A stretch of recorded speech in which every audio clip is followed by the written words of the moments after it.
हरि ओ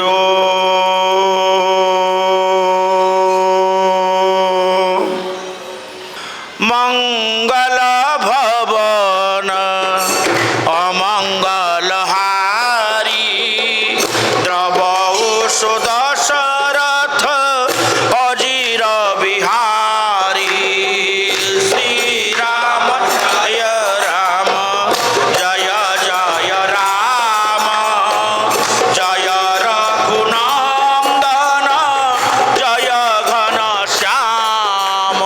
अटकी गला श्रवणा कला रे ये किए कहउचंती कानेला जड़े सन्थ तांको आश्रम पिला शिष्य मान कहउचंती हे पिले समस्त मंगलर भवन अमंगल को हरण कला बोला होउचंती दशरथंकर अजीर अगणरे खेलु बुलुथिबा भगवान राम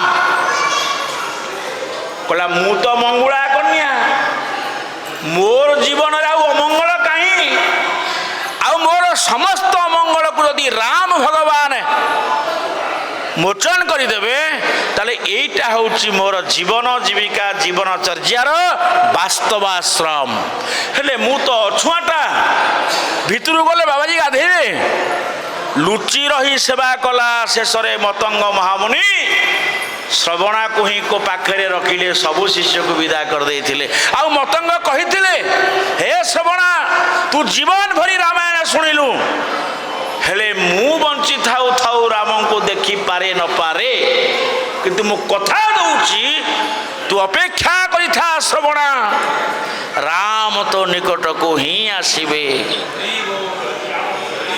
श्रवणा पचारथिला गुरुदेव को दिन आसीबे काली आसीबे पर दिन आसीबे 7 दिन पर आसीबे 15 दिन पर आसीबे वर्षक पर आसीबे किंतु मन रखिता तो पिंडरू प्राण जीवा पूर्वर ही कहले प्रभु ताले मु कौन करी गुरुदेव ना प्रति मुहूर्त रे तू प्रतीक्षा करिबो आज्ञा कौन करिवे प्रतीक्षा भगवान को अपेक्षा करिवे नहीं प्रतीक्षा करिवे आप प्रतीक्षा कौन प्रतीक्षा होची अखंड विश्वास सहित प्रभु को आगमन को अपेक्षा करिबा विश्वास हाँ मो प्रभु आसवे श्रवणा कौन कला आश्रम दुआर मुकुड़ा रखी आस हे सुंदर आस हो आस हे सुंदर आस दर्शन देव अछव कन्या को दर्शन देव अछव कन्या को अभिनय मोर शेष आस हे सुंदर आस प्रभु हे आस हे सुंदर आस जीवन भरी प्रतीक्षा कला आश्रम द्वार ओढ़ी देला पुष्करणी सफा कला सबुदिन वन फूल फल आनी रखिला आपण माने जानती भगवान ता उचिष्ठ पाइले एवं कहिले कोठी की जीवी ना ऋष्य मुख करिकी जा प्रभु श्रवणा कथारे से जानिला कौठू ना रामायण रे अछि राम सुग्रीव सहित सखा हेले जानकी मां को आश्रम कांड कोदंड धरी भगवान राम ऋष्य मुख गुरी रे अछंती सुग्रीव सुग्रीव निकट रे तांकर प्रिय सचिव होचंती के सी वीर बजरंगबाली हनुमान जी महाराज की उपरु सुग्रीव देखीदेले दी जन किए श्यामल गौर कांड कोदंड धरी आसुचंती सुग्रीव डरिले कहला रे हे बाड़ी मते एठिक तो आसिले छाती फाटी जीव तेणु ये 2 जन अनुचर पठेइची ये मते मारी देबे।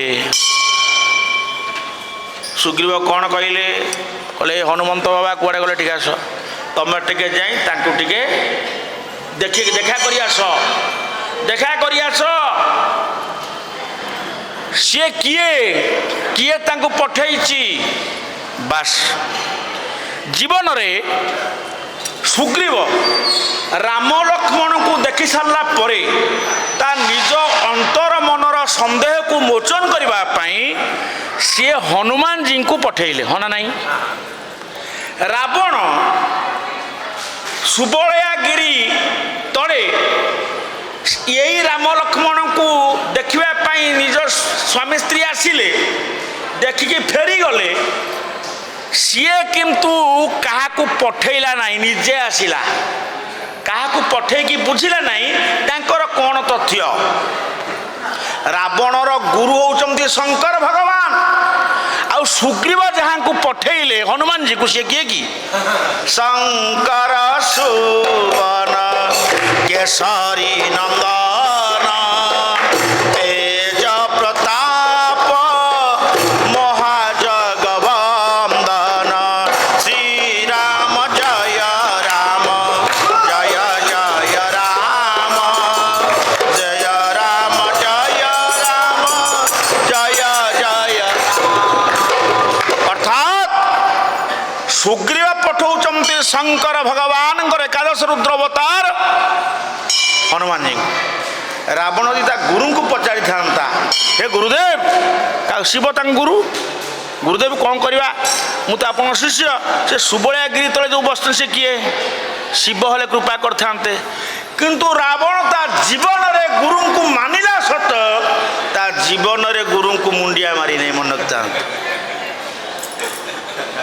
ଥରେ ନାରଦ କହିଲେ, ରେ ବାପା ନାତି, ତୁ ତ ଗୁରୁ ଶଙ୍କର ମୁଣ୍ଡିଆ ମାରିଛୁ ନା? କିଏ ମନା କଲା? ଆପଣ ଦେଖିନାହାନ୍ତି? ମୁଣ୍ଡିଆ ମାରିବା ମାନେ ମୁଣ୍ଡଟା ଗୁରୁଙ୍କ ପାଦ ତଳେ ଲାଗିବା ଦରକାର, ଏହା ତ ନା? ହଁ ନା ଅଜା, ତୁମେ ଦେଖିନା? ଆଜି ଆସୁନ ଦେଖିବ।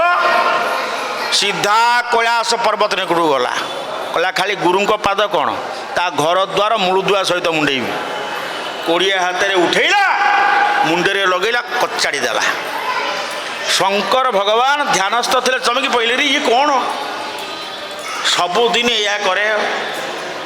ଅର୍ଥାତ୍ ଗୁରୁଙ୍କୁ ନିଜେ ମଣ୍ଡା ନଇଲା। ମନେ ରଖନ୍ତୁ, ଯଦି ଆପଣ କାହାକୁ ପ୍ରଣାମ କରୁଛନ୍ତି, ଆପଣ ମୁଣ୍ଡଟା ନଇଁବା ନିହାତି ଦରକାର। ସିଧା ସଳଖ ସାର୍ ନମସ୍କାର କରନ୍ତୁ ନାହିଁ, ମଥା ଟିକେ ନଇଁ ଦିଅନ୍ତୁ। ଇଏ ନମସ୍କାରଟା ହେଉଛି ମାନେ ମଧ୍ୟମ ନମସ୍କାର, ମଥା ନଇଁକିରି ନମସ୍କାର କରିବା, ଅଣ୍ଟା ନଇଁକିରି ଆଉ ଟିକେ ଉନ୍ନତ। କିନ୍ତୁ ଦୁଇ ଆଣ୍ଠୁ ମାଡ଼ି ମୁଣ୍ଡ ଲଗେଇ ପ୍ରଣାମ କରିବା ସବୁଠାରୁ ଶ୍ରେଷ୍ଠ ପ୍ରଣାମ। ଆପଣ ଯାହା ପଦ ତଳେ ଆଣ୍ଠୁ ମାଣି ମୁଣ୍ଡିଆ ମାରିବେ ତ ସେ ଦୁଇ ହାତରେ ଆପଣଙ୍କୁ ଉଠେଇବ, ମା ଉଠୁ ଉଠୁ ତୋର ମଙ୍ଗଳ ହଉ। ଆଉ ଯଦି ଆପଣ ସିଧା ଏମିତି କରୁ କରୁ, ସେ ଏବେ କରୁନାହାନ୍ତି, ଆଜ୍ଞା ଏମିତି ବଡ଼ ବଡ଼, ସେ ଯାହାକୁ ହାତ ବଢ଼େଇଛି, ହଁ ମା ଥାଉ ଥାଉ ତୋର ମଙ୍ଗଳ ହଉ। କ'ଣ ସେ କଲା କି? ତ କିଛି କରୁନାହିଁ।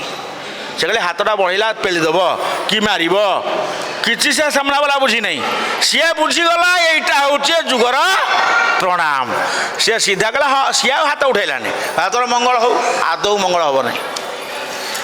ତେଣୁ ଅଭିବାଦନ ଶିରସ୍ୟ ନିତ୍ୟ ବୃଦ୍ଧୋପସେବିନ, ଯେଉଁମାନେ ନିଜଠାରୁ ବୟସର ବଡ଼ମାନଙ୍କୁ ଅଭିବାଦନ ଜଣାନ୍ତି, ପ୍ରଣାମ କରନ୍ତି, ତାଙ୍କର କ'ଣ ଲାଭ ହୁଏ ନା? ଚତ୍ୱାରି ତସ୍ୟ ବର୍ଦ୍ଧନ୍ତେ, ତାର ଚାରି ଗୋଟି ଜିନିଷ ସ୍ୱତଃପ୍ରଭୂତ ବଢ଼ିଯାଏ। ଆୟୁର୍ ବିଦ୍ୟା ଯଶୋ ବଳମ୍, ତାର ଆୟୁଷ ବୃଦ୍ଧି ପାଏ।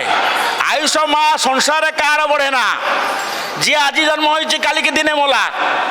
ମୋତେ 55 ମାନେ ମୋ ବୟସରୁ 55 ବର୍ଷ ସଫା ହେଇଗଲାଣି। ଆୟୁଷ ବୃଦ୍ଧି ମାନେ ଡାକ୍ତର ପଇସା ଖାଇବ। ଆୟୁର୍ବିଦ୍ୟା ଯଶ ବଳ, କେଉଁ ବଳ? ବାହୁବଳ ନୁହେଁ, ହନୁମାନଜୀଙ୍କ ବଳ, ଦୈବୀ ବଳ। ଦୈବୀ ବଳ ତା ପଛରେ ଯିବ। ଆପଣଙ୍କ ପିଲା ସବୁଦିନ ଆପଣଙ୍କ ବାପା ମା ଗୁରୁ ଗୁରୁଜନ ପୁଣ୍ୟା ମାରୁ, ପିଲାକୁ ଛାଡ଼ି ଦିଅନ୍ତୁ ପଦାକୁ। ଭଗବାନ ଦୈବୀ ବଳ ତା ପଛରେ ଯିବ, ଭଲରେ ଯିବ, ଭଲରେ ଆସିବ। ଚିନ୍ତା କରନ୍ତୁ ନାହିଁ, 1000 ଫୋନ୍ କରିବା ଦରକାର ନାହିଁ, ପୁଅ କୁଆଡ଼େ ଗଲା, ଝିଅ କୁଆଡ଼େ ଗଲା।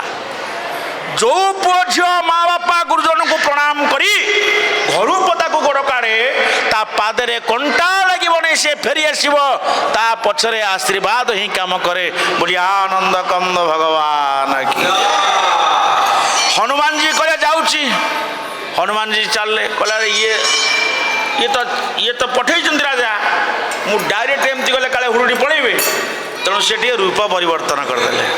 हनुमान जी कौ रूप नेले माँ विप्र रूप धरी कपित गयाऊ माथ नई पूछत वश भयऊ श्री राम राम श्री राम जय राम जय जय राम। हनुमान जी महाराज विप्र रूप ब्राह्मण रूप धरले पादरे कठौ कलारे रुद्राक्ष माला द्वादश तिलक माला गढ़ौचंती नना बेश धरिकी चलिले। आउ भगवान राम किए कि विप्रधेनु सुर संहित लीन मनुज अवतार ब्राह्मण रूप भगवान राम को दृष्टि पड़गला खाली चाहिए प्रभु अंतर्जामी ठाकुरे जितेबले हाथ जोड़ी देवाई जाती प्रणाम करुँच प्रभु हनुमान जी ब्राह्मण रूप धरी तू कौन कले तो असली नना नुहति ना नना रूप धरी सी कौन कले माथ नाई मथा नई देले मथा नईकरी कौन कले ना पुछत पचारे मुंडटा नईकरी पचारे गोटे प्रकार विनयी भाव मुंडिया नमाइले नहीं नई देले तुम आज्ञा कौन टे पचार अच्छे भगवान राम कहले गोसाई कौन पचारुंट पचारत हनुमान जी जो प्रश्न कले गोटाए प्रश्न सीना पचारे से उत्तर दे सारे पर सेकेंड प्रश्न सी एकाथरे 6टा खंडे प्रश्न पचारदे कहले अच्छा को तुम श्यामल गौर शरीरा छत्री रूप पीरऊ बना